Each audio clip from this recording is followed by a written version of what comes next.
Hello everybody, welcome back. This is going to be the start of a new series where we're going to be talking about and explaining concepts that can be found commonly in superhero movies and other franchises. And although that a lot of concepts we're going to talk about in this series can be seen in other franchises, we're going to mostly be focusing these concepts in on the superhero subgenre. So this first concept that we're going to talk about, what is the difference between a multiverse and a timeline? First things first, what is the purpose of these concepts? The purpose of these concepts really is to create and or recreate concepts or ideas that are commonly found to be characters or storylines in a creative director's new vision. And to really start with the examples and really talk about the differences between them, let's go ahead and take a look at how the MCU handles multiverses and timelines, because they can both be summed up with one concept, and that is the decision tree. For those who don't know what the decision tree is, basically within your life and within existence itself, our line of time or timeline has been decided by a countless amount of decisions and events. Basically, you can summarize it as today you woke up, say got out of bed, then made a cup of coffee. Whereas there's another version of you that woke up, got out of bed, then took a shower. And those would be two separate timelines depending on the decisions that you made. This is where the show Loki uses this concept in explaining the sacred timeline and the TVA. Basically, the sacred timeline is this tree of time, where this trunk is the sacred timeline and each of these sprouting branches are variants and where you can have changes happen.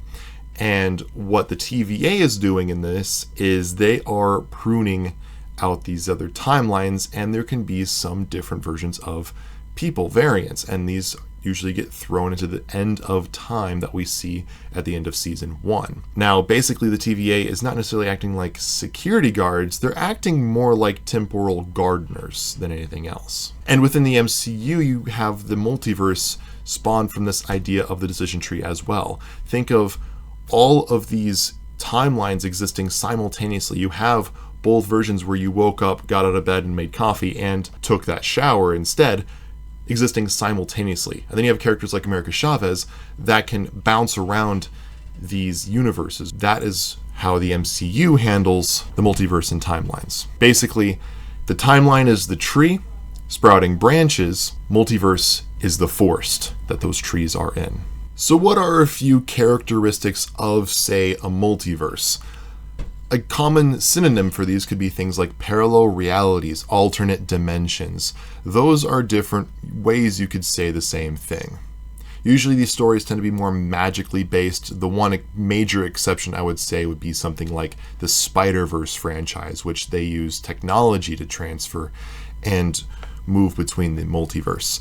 And with that, a lot of times this is exactly how you're going to see characters be recasted in reboots. That's how you have Michael Keaton in the Tim Burton Batman movies playing Batman. You could have Christian Bale playing Batman in the Chris Nolan Batman movies. You can have Ben Affleck playing Batman in the Zack Snyder Batman movies. And you can have Robert Pattinson playing Batman in the Matt Reeves Batman movie. They're all recasts because they take place in different universes in the multiverse. They just might not connect with one another. In Spider-Man, they actually do connect outside the Spider-Verse movies, and that is in Spider-Man No Way Home, when you have Tobey Maguire's version, Andrew Garfield's version, and Tom Holland's version all interacting within the MCU, and it was a blessing to be able to see this. So this is how the multiverse can really exist and how it can be used. A great example of where you can see the decision tree really playing out in the MCU is the Marvel show What If, where within What If you have single decisions changing within a storyline and how you can have a completely different story with a single different decision. For example, instead of picking up Peter Quill, what if the Ravagers got confused and picked up a young T'Challa instead? That's how you get the story of what if T'Challa became Star-Lord, and it is a great story. Now, in terms of timelines, a lot of times these happen to take place within the same universe and, of course, deal with time travel as a component of the story. So, obviously, a phenomenal example of this being Back to the Future is probably the quintessential timeline movie. And a lot of times these movies are going to take place with an idea of changing the past to change the present. So they're going to deal with alternate presents, like how you see in Back to the Future 2. They go back to 1985, but Marty's dad is dead and Biff is in control, and it's still 1985. They went back to the past and things were different. And that is a perfect example of timelines.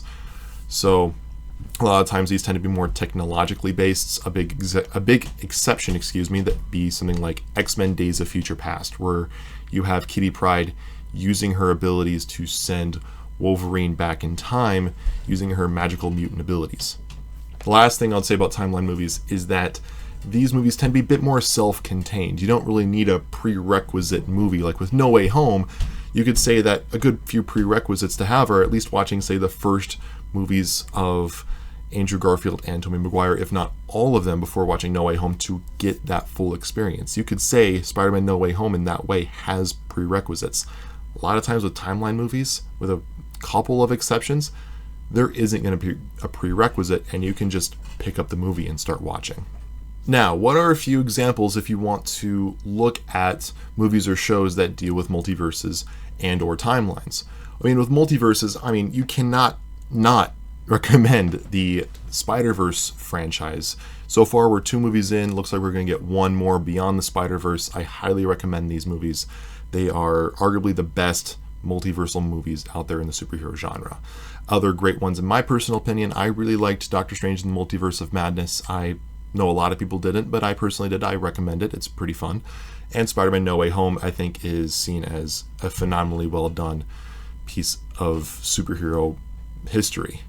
And then, of course, What If, which is a great way of looking at the decision tree, And if you're looking for a non-superhero movie that deals with the multiverse very, very well, how can you not talk about Everything Everywhere All at Once? It is so good. And then when it comes to timelines, Avengers Endgame is the first MCU movie to really deal with time travel, and it was done, I think, very, very well. I think they did a great job explaining how it works and bringing the decision tree back into things. I think was really, really well explained. In terms of DC, you of course have the Flashpoint Paradox, which is an animated movie. I highly recommend it. It starts at the DC animated movie universe, which is criminally underrated. I highly recommend it. It's really good. X-Men Days of Future Past, as I mentioned earlier, where you're dealing with more magical or non-technological form of time travel, which is really, really cool. And then, of course, Loki, which is arguably the best in terms of superhero time travel. It's really, really good. And, you can't look at timelines without talking about Back to the Future. And I'll even throw in Terminator as another non-superhero movie that deals with timelines. And those would be phenomenal suggestions or examples of movies and shows that use timelines and multiverses. And thank you all for watching. If you found this video helpful in explaining multiverses and timelines, please leave a like and subscribe for more videos, as I do plan to make not only 2 to 3 long-form videos per month, but also have 2 live streams per week so far, starting anywhere between 7 p.m. and 8 p.m. on Sunday and Wednesday nights. That's Central Standard Time, by the way. And as of right now, we are playing Jedi Survivor. So if you're interested, go on, stop on by, say hi. We'd love to talk with you. And with that as well, of course, the daily Avatar trivia and monthly videos uploaded in the beginning of each calendar month. So far, I'm glad to hear a lot of you guys have really been enjoying that series, and I'm hoping that this series can be of great help for all of you as well. So yeah, like I said earlier, if you like this video, please do so, and yeah, subscribe if you haven't already. But other than that, I will see you next time, and have a very lovely day.